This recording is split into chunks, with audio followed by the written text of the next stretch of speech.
OK, we're looking at Halifax Town now, and I'm delighted to say joining us on the line is Shaman Stats, who you may be familiar with if you're at Halifax Town on Twitter. He's got all the latest stats. Stats, thanks very much for joining us. You're welcome. So, very disappointing result against Maidenhead United at the weekend. 3-0 loss that's kind of come out of nowhere when judging Halifax's form all season. Yeah, you've given me a really difficult game to sort of debut on your show with, but by all accounts we were taken apart by a very, very impressive Josh Kay for Maidenhead. He scored 2 and he set 1 up. Heralded as sort of one of the massive success stories of Maidenhead's youth policy, and if he carries on the way he's going this season, I think he added goals 4 and 5, or it may have even been 5 and 6 at the weekend. He won't be at that club much longer, and he'll be playing in the Football League before too long. Yeah, absolutely. All goals conceded in the first half as well, so you're just not really giving yourselves much chance after the break either. No, very, very difficult to stomach. Jamie Fullerton's heaviest defeat since becoming Halifax Town manager.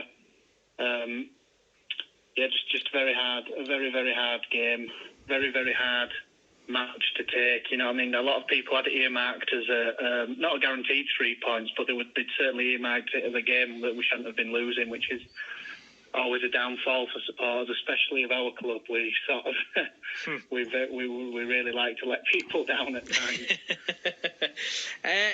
Speaking of Jamie Fullerton, obviously he was manager of the month the previous month, and he was bitterly disappointed with that result, as you would expect. Yeah, I mean, he gave quite an honest and frank interview with Maidenhead United's YouTube service, if anyone's wanting to search it. I mean, there's obviously the Shaman TV subscription service which he spoke to, but I'd say he was very honest and very frank in his interview, and he's a good manager. He talks the talk, and I mean, his one downfall this season, if anything, is his substitutions have been quite uninspiring. They've either been like for like, or he's left them too long, or he's only used one of his 3 substitutes. And he tried to change things up on Saturday. He dropped Simon Lenigan for the returning Niall Maher, and he also benched Jonathan Edwards and brought in someone else. I can't remember because I weren't there, but I mean, we had Jordan Preston, Casilo and Dale Southwell. I think someone took up a different role, and he brought in another player. And, you know, I mean, Simon Lenigan, since we signed him on a short-term contract prior to the Salford game, which come out of nowhere, he's sort of been very steady away through games, but maybe the proof's in the pudding. You know, we've not had such a heavy defeat, and he's been dropped, and you know, I mean, by all accounts, we've fallen to bits. Do you think Jamie Fullerton is the type of manager he'll get in hard at them training this week in preparation for the game at the weekend?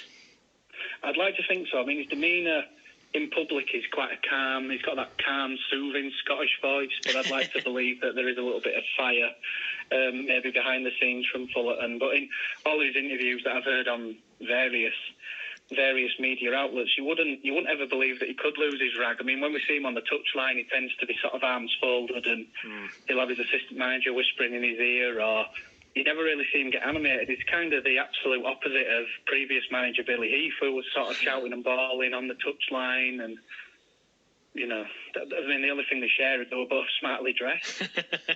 Well, you never know. He might have a hairdryer treatment in there somewhere, might he? I mean, I'm sure he does. On another radio show, it was brought up that he's from a certain area in Scotland, and the name slips my mind. But it's bred such good managers as Bill Shankly, and a few others were named, and he kind of laughed about it and was like, "Yeah, that's great." He's got charisma, definitely. Yeah, absolutely. Yeah, is it Paisley, I think, perhaps? There is a certain area, to be fair. It could have been Paisley, yeah. In Glasgow, I think it is, that seems to be, I think, Ferguson's from there, say Shankly. There's a certain trend of managers that have been fairly successful, all to come. I think it might be Paisley, but don't quote me on that. So if you're looking for a manager, you're just putting the sat-nav, you're going straight there, aren't you? So who's a manager? Come on. Yeah. We'll give you a go. Yeah. So moving on next, it's Hartlepool. What do we expect from that one, Stats?